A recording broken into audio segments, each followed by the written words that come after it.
Negative evolution ये schizophrenia का एक और लक्षण है। इस लक्षण में क्या होता है कि आप कोई भी काम को करते जाइएगा ना तो उसको टाल मटोल करिएगा। जैसे मान लीजिए कि आपको कोई चीज पढ़ना है, मान लीजिए सपोज कीजिए कुछ याद करना है, हमने आपको बोल दिया कि कल आप रिवाइज करके आइएगा पूरा चैप्टर।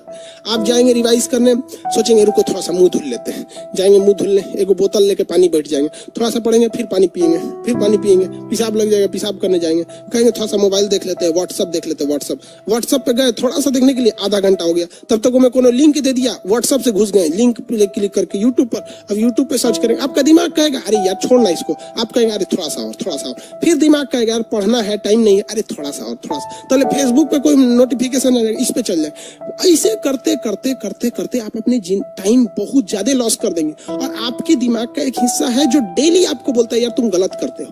फिर आपका दूसरा दिमाग कहेगा कि नहीं एक काम करेंगे, कल टाइम टेबल बनाएंगे, हमको कैसे कैसे करना है, और वो टाइम टेबल आप बनाएंगे और 2 दिन से ज्यादा फॉलो नहीं होगा, क्योंकि आपका एक दिमाग सिजोफ्रेनिया के हिसाब से ग्रस्त हो चुका है और आप इसे नहीं कर पाएंगे। और आज हिंदुस्तान बर्बाद हुआ है केवल और केवल सिजोफ्रेनिया से।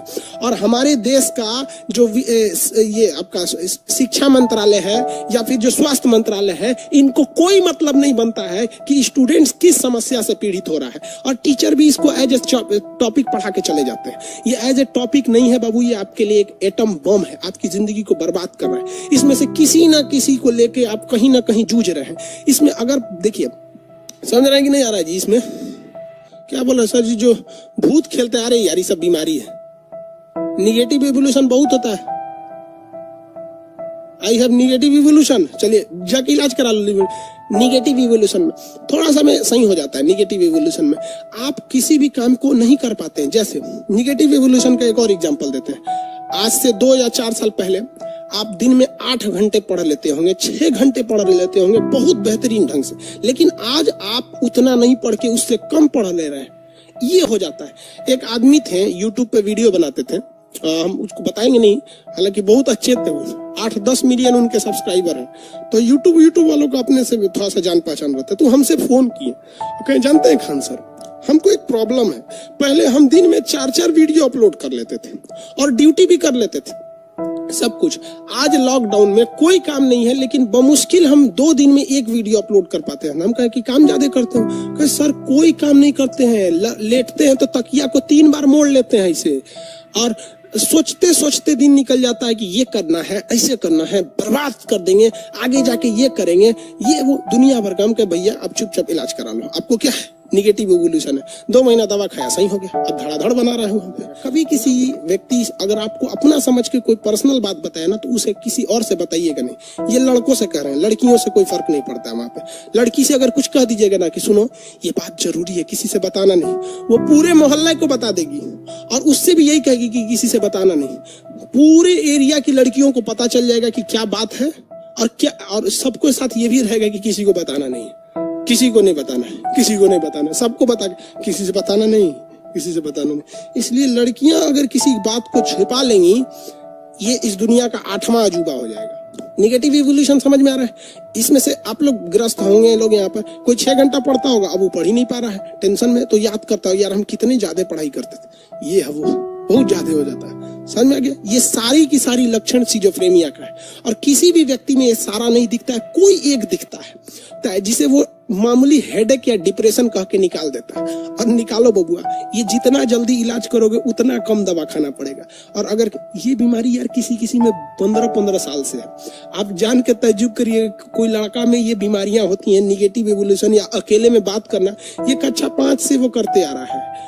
ये सारी चीजें उसको होती है, वो 15-15 साल बाद लोगों को पता चलता है। इलाज करा लो, जल्दी से सही हो जाएगा। 6 महीना, 1 साल, 2 महीना, जितना जल्दी इलाज करोगे उतने कम दवा खाना पड़ेगा। ज्यादा देर कर दोगे तो ज्यादा दवा खाना पड़ेगा। नॉर्मल हो सकता है इसमें। ये होती है सिजोफ्रेनिया। इसका इलाज न्यूरो यानी ब्रेन वाला सर्जन नहीं करता, वो नशीर फाड़ देगा, न्यूरो फिजिशियन करेगा।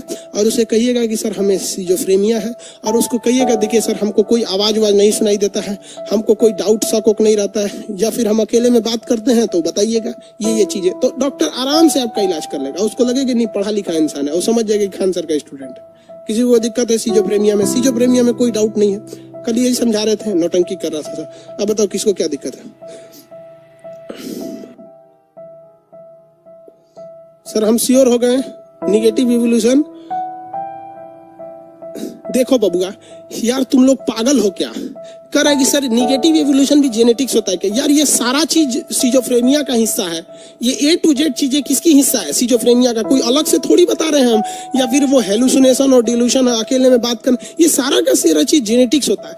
आप देखिएगा, आपके दादा अगर आपके पिताजी दादाजी बात कर रहे हैं, मान के चलिए आपके कुछ ऐसे बात करते हैं, तो आपके भाइयों में भी कुछ कुछ ये लक्षण दिखेगा। अब होता क्या है कि एक चीज से दूसरी चीज में फोटोकॉपी कीजिएगा। जेनेटिक्स का मतलब क्या होता है? फोटोकॉपी करना। तो एक चीज को रख के फोटोकॉपी कीजिएगा, इसको हटा के फिर इससे फोटोकॉपी कीजिएगा, इससे फोटोकॉपी कीजिएगा, तो 8-10 बार कीजिएगा तो एकदम धुंधला आ जाता है।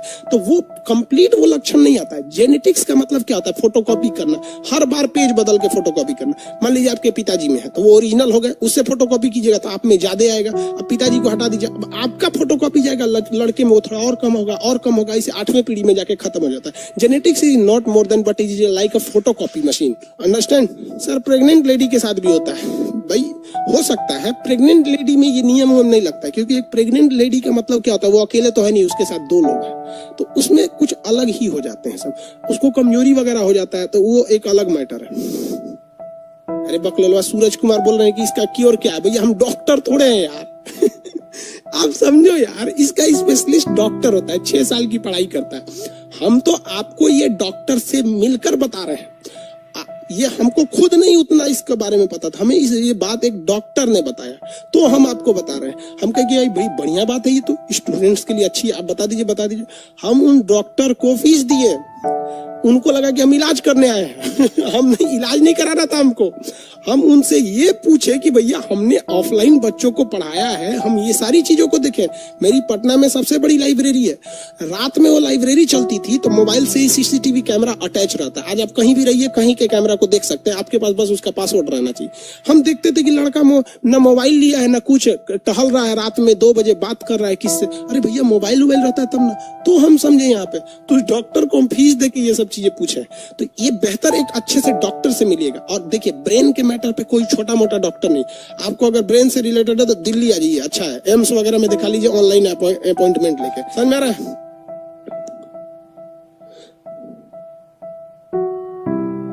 किस विभाग के डॉक्टर से कंसल्ट करेंगे? अरे कहीं का वो डॉक्टर जो ना डिलीवरी कराता होगा ना, उससे कंसल्ट कर लेना, कहना कि सिजोफ्रेनिया हो गया। पूछता किस डॉक्टर से? अरे यार ब्रेन से बीमारी है, ब्रेन का न्यूरोफिजिशियन कौन होता है? न्यूरोफिजिशियन से इलाज कराना। छोटे बच्चों को देखिएगा, उनमें RBC ज्यादा होता है, हमेशा इधर उधर छटकते रहते हैं सर। हम लोग में हमेशा अजीब टाइप का देता है, देहात में बोलते हैं एकदम दहिया भरिया रहा है, हमारा भरिया रहा है। बकलोलवा जाके RBC चेक कराओ, हीमोग्लोबिन घट गया हो, घटा होगा तो हीमोग्लोबिन बढ़ाने के लिए डॉक्टर ना एक आयरन की गोली दे देता है। देखेंगे कैप्सूल टाइप का रहता है, आयरन की गोली खाइए 10 दिन, एकदम बढ़िया से टनटना जाइएगा। तो ये आपके अंदर हीमोग्लोबिन, याद रखिए, अगर आप मेल है तो 14 ग्राम होना चाहिए और फीमेल है तो 13 ग्राम। अगर ये नहीं है तो आप स्टूडेंट लाइफ आपका बर्बाद करेगा, एकदम याद रखिए, क्योंकि आप में ना एकदम बदन गिरा गिरा रहेगा। आप लेटिएगा तो तकिया को 3 बार मोड़िएगा, आराम कीजिएगा, पढ़ने जाइएगा तो कॉपिये पलटते रह जाएंगे, फिर सो जाएंगे। तो ये हीमोग्लोबिन को आप अच्छे से या उससे थोड़ा सा ज्यादा है तो वो व्यक्ति जल्दी बीमार नहीं पड़ेगा। अक्सर आप देखते होंगे गांव वगैरह के लोग बड़े शक्तिशाली होते हैं, वो जल्दी बीमार नहीं पड़ते हैं। अदू चट होता है एकदम सुकुआ, एकदम ओ माय गॉड खांसी हो गया, ओ माय गॉड बुखार, धूप में निकलेगा तो बुखार हो जाएगा। क्यों? क्योंकि उनका WBC 10,000 से कम है, एकदम झुनझुना हो गया रहता है सर। मतलब इतना बोलते सुकुआर है, सतवासल, एकदम बीमार पड़ते रहेगा वो। तो आप अपना WBC चेक कराइएगा, खास करके कोरोना में तो जल्दी चेक कराइएगा, क्योंकि अगर WBC ठीक है ना तो कोरोना भी कुछ नहीं करेगा, और WBC गड़बड़ है ना तो कोरोना समेट देगा आपको इस बार। तो इसलिए थोड़ा सा इसको चेक कराइएगा। स्टूडेंट लोग खास करके इस चैप्टर पे ध्यान दीजिए। आप केवल पढ़ाई पे ध्यान देते हैं और आपका ये अंदर से बॉडी कमजोर है। एक बात बताइए, खूब अच्छा ड्राइवर लाइए और आपकी गाड़ी ही खराब है, पता चला टायर ठीक नहीं है, इंजन ठीक नहीं है, स्टीयरिंग ठीक नहीं है, तो ड्राइवर क्या कर सकता है? आपके अंदर इच्छा है पढ़ने की, लेकिन ये आपकी कमियां हैं, इनको सुधारिए आप, ये जरूरी है आपकी। अगर आप में प्लेटलेट 2 लाख है ना तो आप में इतनी शक्ति रहेगी ना, थकबे नहीं करिएगा, एकदम दनादन थकेगा नहीं। तो देखते हैं ना, कुछ कुछ आदमी जल्दी थकता ही नहीं है, और कुछ कुछ ससुरा 1 घंटा पढ़ने बैठेगा से तो कमर दर्द कर गया, ओ दादा दा सुकुआर बकलोलवा कौन सी रिजल्ट हो गए तू लोग का, ऐसे 1 घंटा में थकोगे लोग। तो प्लेटलेट चेक कराइए जाके। प्लेटलेट अगर ज़्यादा रहेगा थकिएगा नहीं। किसी किसी लड़कों को आप देखते होंगे सोच रहा 8-8 घंटा पढ़ने लगते हैं सब। हम लोग जब पढ़ते थे तो इलाहाबाद यूनिवर्सिटी में, तो एक लड़का था हम लोग के साथ, सरफराज। सुबह 6 बजे से जब पढ़ना चालू करता था ना, तो एक ही बार उठता था 1 बजे, जब खाना आता था तब, खाना आ गया चलो खाओ। इतना पढ़ने में वो, मतलब उसके अंदर स्टेमिना थी। तो हम लोग यही सोचते थे ससुरा पढ़ता कैसे इतना ज़्यादा। तो आप लोग भी अपना प्लेटलेट चेक कराइएगा। अगर प्लेटलेट कम है तो पढ़ने के लिए इच्छा तो करेगी, लेकिन ज्यादा देर टिक नहीं पाइएगा। और ससुरा अगर हीमोग्लोबिन कम है तो इच्छा नहीं करेगा। तो देखिए, ये ससुरा कमवा स्टार्ट करा देता है और ये देर तक कराए रखता है। तो सब जरूरी है, इसलिए डॉक्टर के पास जाइए, इत्मीनान से अपना प्लेटलेट चेक कीजिए 2 लाख है कि नहीं, WBC 10,000 है या नहीं, हीमोग्लोबिन लड़का है तो 14, लड़की है तो 13 है या नहीं। और अगर नहीं है तो डॉक्टर इसके लिए अच्छा बताएगा। हीमोग्लोबिन को बढ़ाने घटाने के लिए अपने से मत कीजिएगा, वरना रिस्की हो जाता है। हाँ, हम ये जरूर बता सकते हैं कि प्लेटलेट को कैसे बढ़ाइएगा। देखिए, प्लेटलेट जो होता है ना, वो डेंगू में बहुत घट जाता है। डेंगू में ये प्लेटलेट 30,000 चला आता है, 20-20 हज़ार तक चला आता है। हमको जब डेंगू हुआ था ना, सीढ़ी नहीं चढ़ पा रहे थे, तो एक हॉस्पिटल हम गए थे, तो 1st फ्लोर से हमको नीचे उतरना था और हमको डेंगू था, पता नहीं था। मेरा प्लेटलेट 40,000 हो गया था। तो हम सोचे लिफ्ट से उतर जाते हैं। तो लिफ्ट में बेचारी एक डॉक्टर थी, लेडीज डॉक्टर थी, वो हमको कही कि आपको शर्म नहीं आता है, 1 फ्लोर से नीचे उतरना है, जेंट्स होके लिफ्ट से उतरते। हम कहे मैडम हमको पता नहीं क्या हुआ है कि हमारा पैर नहीं चल पा रहे। तो प्रॉब्लम हमको नहीं थी, प्रॉब्लम था कि वहाँ हमको डेंगू हो गया था, वरना हम डेली 5 तल्ला पे क्लास चढ़ने के लिए ऊपर नीचे करते हैं। पैर ही नहीं उठता है, इतना कमजोरी आ जाती है और आदमी ना भद गिर जाता है। देखिए ना, जहाँ तहाँ गिरल रहेगा, उठाना पड़ेगा, भैया उठिए। अगर हीमोग्लोबिन भी कम हो गया है तब वो गिरेंगे, और प्लेटलेट भी कम हो गया तो भी गिरेंगे। तो ये बहुत खराब होता है। इसको कैसे बचाया जाता है, डेंगू से कैसे बचिएगा? तो देखिए, एक गिलोई और एलोवेरा, ये बाबा रामदेव के दुकान पे मिलेगा, लिक्विड होता है, 1-1 कप 3 टाइम पीते रहिए। तो गिलोई और एलोवेरा। दूसरा, बकरी के दूध में प्लेटलेट बढ़ाने की क्षमता ज़्यादा होती है। जितना फल खा सकते हैं दबा के खाइए, तो ये बढ़ेगा। फल खाने से